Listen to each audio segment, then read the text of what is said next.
আমার আইডিতে ডায়মন্ড রয়েছে 1 মিলিয়নেরও বেশি, তাহলে আমার প্রাইম পয়েন্টটা কত হইতে পারে? এখানে শুধু ওই ডায়মন্ডটাই কাউন্ট হবে যেটা টপ আপ করা হয়েছে, অর্থাৎ পার্টনার প্রোগ্রাম থেকে তোমাকে 10 মিলিয়ন 100 মিলিয়নও যদি তোমাকে ডায়মন্ড দেয়, সেই ডায়মন্ড কখনো প্রাইম পয়েন্টে কাউন্ট হবে না। তোমরা অনেককে মেনশন করতেছো ইন্দোনেশিয়া সার্ভারে সব থেকে বেশি প্রাইম পয়েন্ট আছে। আমি তোমাদেরকে গাইস শুরুতেই বলে দিয়েছি, গারিনা থেকে তোমাকে যদি 100 কোটিও ডায়মন্ড দেয়, সেই ডায়মন্ড প্রাইম পয়েন্টে যোগ হয় না।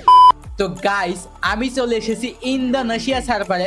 ইন্দোনেশিয়া সার্ভার, এখানে রিজিওনাল দেখো, ভালো করে দেখো, রিজিওনাল এক মান্থে টপ আপ করা হয়েছে সর্বোচ্চ 3,01,421 ডায়মন্ড। এবং গাইস, ইন্দোনেশিয়া সার্ভারে এখানে 1 ইয়ারে টপ আপ করা হয়েছে 6,84,294 diamond. All time top up করা হয়েছে 4.256571 মিলিয়ন, অর্থাৎ 42,56,571 ডায়মন্ড। মানে ইন্দোনেশিয়া সার্ভারে তোমরা অনেকে আমাকে একজনের নাম দিয়ে মেনশন দাও যে জিসান ভাই, এই ভাই ব্যাজেস কিং, ডায়মন্ড কিং। আর আমি শুরুতেই বলেছিলাম ভাই, যেই ডায়মন্ড গারিনার থেকে দেওয়া হয় সেই ডায়মন্ড প্রাইম পয়েন্টে কোনো দিন যোগ হবে না, কোনো দিন যোগ হবে না। তো তোমাদেরকে তো আমি ইন্দোনেশিয়া সার্ভার দেখাই দিলাম।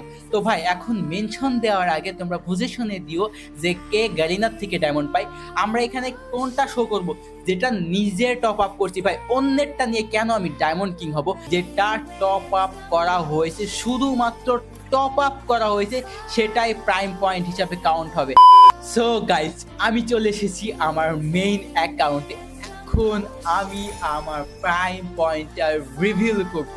তো এইখানে তোমরা দেখে নাও, কাউন্ট ডাউন করো, 1 2 and 3।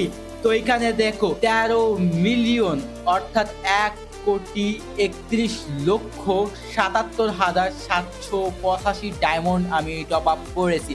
আমার আশেপাশেও কারণ নাই, পুরো ওয়ার্ল্ড ওয়াইড সার্ভার আমি দেখে আসলাম, ঠিক আছে?